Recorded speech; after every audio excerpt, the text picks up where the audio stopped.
जय हिंद दोस्तों। आज का टॉपिक आप लोग के लिए बहुत इंपॉर्टेंट होने वाला है। Characteristics of management, business study and management का ये सेकंड क्वेश्चन है जो कि बहुत इंपॉर्टेंट है, एग्जाम में आता भी है। आज का टॉपिक को पूरा का पूरा कहानी की तरह समझाने वाला हूं मैं, तो आप लोग वीडियो में बने रहिए, पेन कॉपी उठाइए और मेरे साथ स्टार्ट हो जाइए। चलिए स्टार्ट करते हैं वीडियो। तो फर्स्ट पॉइंट है हमारा, management is goal oriented. Management को गोल ओरिएंटेड क्यों कहा जाता है? क्योंकि मैनेजमेंट सबसे पहले गोल को सेट करता है, फिर उसके बाद उसे अचीव करता है। क्योंकि मैनेजमेंट को ये पता होता है कि कौन सा काम कब करना है, कैसे करना है, कितने लोगों को मैनेज करना है, कितने पैसे को मैनेज करना है, क्या काम को मैनेज करना है। ये मैनेजमेंट को एग्जैक्टली अच्छे से पता होता है, जिसकी वजह से वो गोल को सेट भी करता है और उसे अचीव भी कर लेता है। और मैनेजमेंट का सबसे बड़ा स्किल ये होता है कि मैनेजमेंट को ये पता होता है कि किस काम को किस ऑर्डर में करना है। फर्स्ट काम कौन सा करना है, सेकंड काम कौन सा करना है, थर्ड काम कौन सा करना है, तो उसे वो ऑर्डर पता होता है। ठीक है, इसे हम लोग एक कहानी के हिसाब से समझते हैं। ठीक, एक प्रोफेसर अपने क्लासरूम में जाता है, एक हाथ में जार होता है और दूसरे हाथ में एक बैग होता है। तो बच्चे लोग उनसे पूछते हैं कि सर आज कुछ नया एक्सपेरिमेंट करने वाले हैं क्या? नहीं, आज कुछ समझाने वाला हूँ। क्या? वो जार को रखता है और बैग से बड़े बड़े पत्थर निकालता है और जार में डाल देता है। जार में डालने के बाद बच्चों से पूछता है, बच्चों क्या ये जार फुल हो गया? तो बच्चे लोग बोलते हैं यस सर, ये तो फुल हो गया। फिर वो क्या करता है, बैग से छोटे छोटे कंकड़ निकालता है, निकालने के बाद उस जार में डाल देता है और उसे हिलाता है, ताकि वो जो खाली जगह होता है वहाँ पे छोटे छोटे कंकड़ फिक्स हो जाते हैं। फिर पूछता है कि क्या ये जार फुल हो गया? तो बच्चे लोग बोलते हैं यस सर, अब तो फुल हो गया।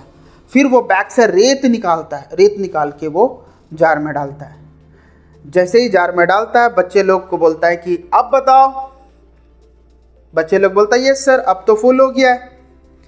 फिर वो बैग में हाथ डालता है, एक वाटर बॉटल निकालता है और उसे क्या करता है, उस जार में डाल देता है, ताकि रेत उस पानी को सोख ले। इस कहानी से हम लोग क्या समझे? कहानी से ये समझ में आया कि अगर इस चार चीज़ों को अगर सही ऑर्डर में जार में नहीं डाला जाता तो क्या इस जार में इतना चीज़ आ पाता? बिल्कुल भी नहीं। अगर हम इसका ऑर्डर चेंज कर दे तो हमारा काम सही से नहीं हो पाता। तो ठीक मैनेजमेंट की स्किल भी ऐसा ही होता है कि फर्स्ट पॉइंट वो क्या करे, सेकंड पॉइंट वो क्या करे, थर्ड पॉइंट क्या करे, ठीक इस जार की तरह। तो ठीक इसी तरीका से मैनेजमेंट क्या करता है, उनको ये ऑर्डर पता होता है, जिसकी वजह से वो गोल को सेट भी कर लेता है और इजीली उसे अचीव भी कर लेता है। समझ में आया बच्चों? तो सेकंड पॉइंट है हमारा, management is all pervasive. Pervasive का मतलब क्या हुआ हमारा? Present in everywhere. इसका मतलब ये है कि मैनेजमेंट जो होता है वो सभी जगह पे है।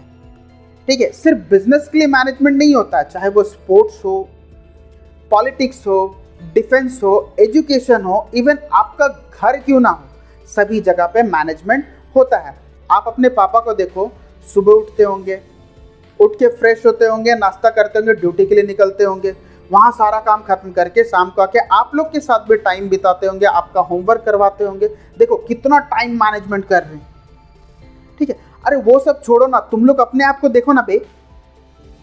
सुबह उठते हो, स्कूल जाते हो, स्कूल से आने के बाद 2 बजे फ्रेश होके खाना खाते हो, खाना खा के ट्यूशन के लिए निकलते हो, ट्यूशन से आते हो शाम को, आने के बाद ब्रेकफास्ट किए, दोस्तों के साथ घूमे, फ़ोन में Facebook, WhatsApp, Snapchat, Instagram, Telegram, क्या क्या ग्राम करते रहते हो आप लोग, है कि नहीं? तो आप लोग टाइम कैसे मैनेज करते हो देखो। फिर शाम को फिर उसके बाद क्या करना, अपना होमवर्क भी तो करना है, और उसके बाद सबसे इंपॉर्टेंट काम जो आप लोग करते हो, फ़ोन में बाबू, सोना, जादू, टोना, कितना करते हो। तो टाइम देखो आप लोग कितना मैनेज कर रहे हो। तो एग्जैक्टली आप लोग भी मैनेजमेंट को यूज कर रहे हो अपना टाइम मैनेज करने के लिए। तो मैनेजमेंट इज ऑल परवेसिव क्यों बोला गया है? मैनेजमेंट सभी जगह पे है, सिर्फ बड़े बिजनेस या छोटे बिजनेस के लिए नहीं, इवन अपने घर में भी, आप लोग में भी मैनेजमेंट है। क्लियर?